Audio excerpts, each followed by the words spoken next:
Ignore my unmade bed and stuff. Hey everyone, what is up? Welcome to or welcome back to The Lovely Wolf Den. I'm Nadia and this is my playlist for January of 2021. I am very sorry that this is so late. I think this is the latest I've ever uploaded one of these playlist videos, and just with my birthday at the end of the month, I meant to have it done earlier, but I also wasn't settled on what songs I wanted to do yet, so it was just like a lot to deal with. But regardless, I am here. If you are new to this little segment on the channel, basically every month I make a playlist where I put new songs from artists that I like, songs that I just run into that I like, and I just put it all in one place, and then at the end of the month I choose a few songs that I talk about and whatnot. So basically it's just me sharing stuff I like and giving opinions that no one asked for. But I am really excited for this month because, okay, I came into this year with a vengeance to find more artists and more bands, specifically bands that are women-fronted, women-only, LGBTQ+, women of color. I just wanted more of that. I always find artists on TikTok that I mean to look into, but then I save the video and I never go back and look at it. So I'm just really trying to change the vibe. Also, I had this strong urge to get more into Riot Girl music because I feel like that's just where my soul was taking me. And honestly, the journey so far is amazing, but here we go. Let's just get straight into it. I took some serious notes for this, so I'm gonna be looking down a lot. Starting off with number 6, Nova Twins. So I wanted to talk about Nova Twins as a whole because I found them at the beginning of the month, starting with their song Play Fair. And after that, I immediately went back and downloaded all of their discography and listened to it because I liked them that much. I am so mad that it has taken me this long to find them, but I'm so glad that I'm here. They are a duo from London that I learned are super involved in their artistry, like designing / making their own outfits for photo shoots and performances, and like they're really involved in the directing process for their music videos, which I just think is absolutely incredible. And their sound. This genre in general, like punk, alternative, heavy like music like that, I have already wanted to find more women in that genre. And so the fact that I found 2 women of color is just like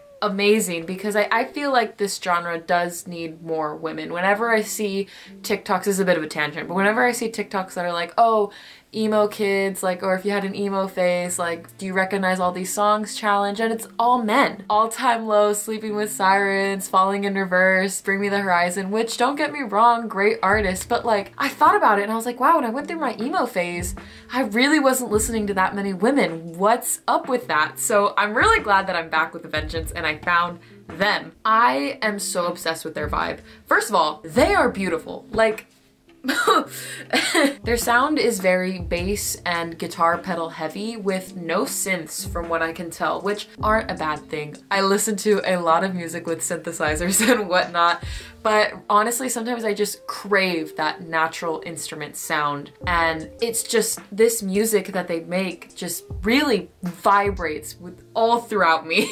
When I listen to them, I get so hyped, and I have already added them to the list of artists that I am dying to see when it is safe to have concerts again. Number 5, Tomorrow Night by, I think it's pronounced Lute. Another duo. This is a pop track that really pulled me in with the lyrics of the chorus. I wrote sing chorus in my notes. Past nods was just looking out for my copyright. So it goes like, so I pour another shot and I pretend that it's your lips. Chase you down another round until I taste your whiskey kiss. When you're up at 2 AM, you know that I'll be up in 5. Let me be your tomorrow tonight. Something like that. It does sound cliche, like let me be your tomorrow tonight, but I don't know, it does it for me, you know? Plus, for some reason, I really love the use of alcohol to express the longing and memory for someone. I don't know. In general, I love when drugs is like personified, used as a metaphor, symbolism, literally any literary device in a song.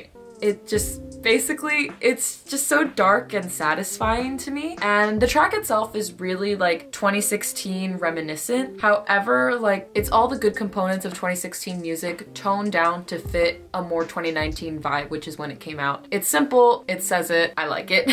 Number 4, Pretty Great by Fickle Friends. An indie pop band that I ran into on my quest for more women, and they also really stood out to me. I'm pretty sure that this is just women fronted, but regardless, I really like their vibe. So far, out of the 3 songs that I know, which is Pretty Great, Swim, and Million, this one is definitely my favorite. I really like the laid back, beachy vibes that the song gives off. And I think it's a bit of a sad song. I'm pretty sure it is, but it's a sad song with a happy melody, which one of my favorite types of sad songs. My favorite part is the tagline in the chorus. The only thing that I could never forget is when you said I was the best.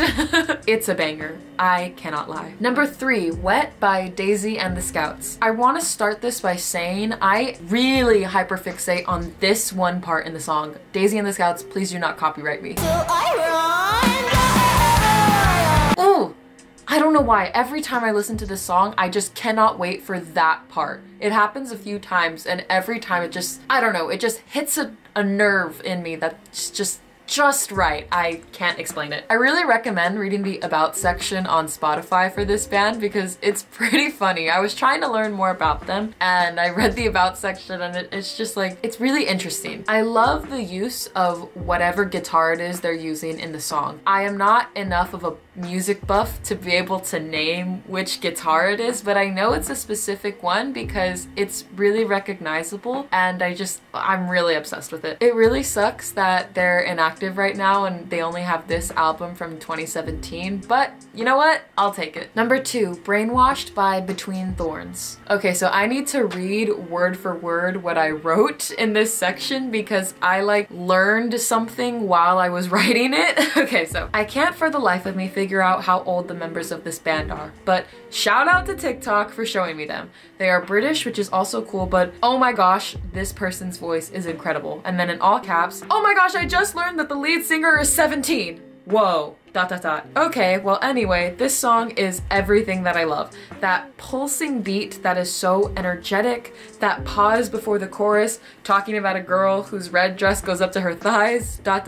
Everything about it is perfect, which is true. Like, this type of song is probably one of my favorite sounds that a song can have. Literally just the way that, oh my, just listen to the song and you'd understand why I'm doing this motion right now. And finally, my number 1 song for the month is Driver's License by Olivia Rodrigo. I did not write any notes for this because I thought I would be able to passionately talk about it in the moment. Let's see if I can uphold that. This literally came out of nowhere. Like, all of a sudden, everyone was talking about driver's license, everyone was making edits of their face on a edit of a driver's license, and I was like, what? Why? What's driver's license? What is everyone talking about? Olivia Rodrigo's Twitter came up on my Twitter feed because everyone was liking this one tweet that said, I can't wait to tell my therapist everyone liked the song. And I was like, ooh, initially my stupid Aquarius trait that's like, oh no, I'm different, I'm gonna go against the mainstream, was like, I'm not gonna listen to this right now. Literally the day after, I couldn't take it anymore. I was like, I need to know what this song is and why everyone is talking about it, because clearly it must be good. And so I started listening to it, and at first it wasn't relatable because she's 17, which, Olivia, honey, you are gonna go far. She's 17 and she starts off the song by saying, I got my driver's license last week. And so I was like, well, at the time, I was like, I'm 20, I've had my driver's license for like 4, almost 5 years now, so this isn't really relatable. And then it was like, oh, and then you're with that blonde girl, like blah blah blah, stuff like that. I was like, oh, okay. It's a sad song, but like, it may not be my cup of tea, but wow, she has a really pretty voice. And then the chorus hit. I just was already blown away by her voice, and I could tell that there was a lot of pain that was going into it, and I was like, ooh, this is totally right at my alley. But then she said the words, and I know we weren't perfect,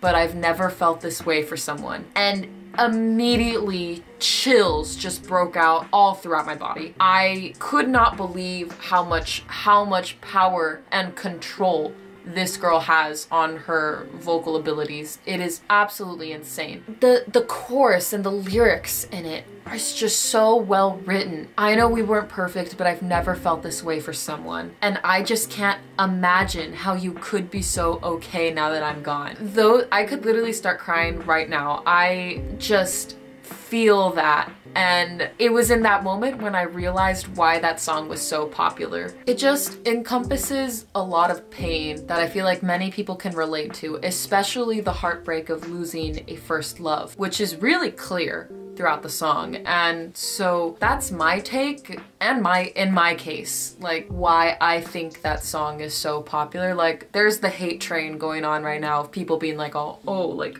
I don't care how bored I get, I'm never gonna listen to Driver's License. Like, here's your gold star for being edgy. You wanna be different? Oh. Like, oh my god, it's so dumb. And she's 17, like literally calm down. But adding her voice and the impact of the lyrics to a power ballad is just, I was listening to, and sorry I'm talking so much about this, I'm just really passionate about my love for this song, and I think it got even more heightened when people started to hate it, because it is really funny seeing the internet shift from loving something to then all the people being like, oh, well, actually, it's not even that good. Like, the lyrics aren't even that deep. Like, I was listening to the podcast Switched on Pop, and they did a episode on Driver's License, and I think they said it really well when they were analyzing the beginning of the song. Let me try to quote them exactly, because it was really good. Like a good teen drama with an open door and a dream.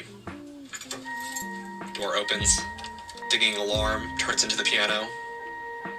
Musicalizing the monotonous beeping of an open car door, segueing, I mean, that is mwah, mwah, mwah, mwah, mwah. That is so good. Literally, it is a cinematic experience, and I think they mentioned the name of the person that produced it, and I already forgot, but whoever produced this song literally deserves like a raise, because it is cinematic, it is dreamlike, and just so well done in all aspects in my opinion. And the bridge, that chorus of voices, the way it switches up, and I just, every time I listen to it, I get the chills and I feel like crying, because it's just so good. I respect Olivia Rodrigo so much for doing this, and I just can't wait to see what she does next. Like literally, she's got to be on the lookout for rising stars, because it's just incredible. I love this song. I am proud to say that it was my #1 song for January. It's probably gonna make it in my top 10 songs for 2021. Like, it's only February and I'm already confident in saying that. With that, those are my 6 songs for January of 2021. If you would like to check out the rest of the playlist, because it is a really long playlist actually, and it was pretty hard narrowing it down to 6 songs. The link for it will be in the description. You can check it out if you'd like. With that, thank you so much for watching another Lovely Wolf video. Please make sure to like and subscribe if you have not already. Comment down below anything you would like to see any of the Lovely Wolf creators do. And if you'd like more content from us, join our Patreon. The link will be in the description down below. Thank you so much for watching. Catch y'all later.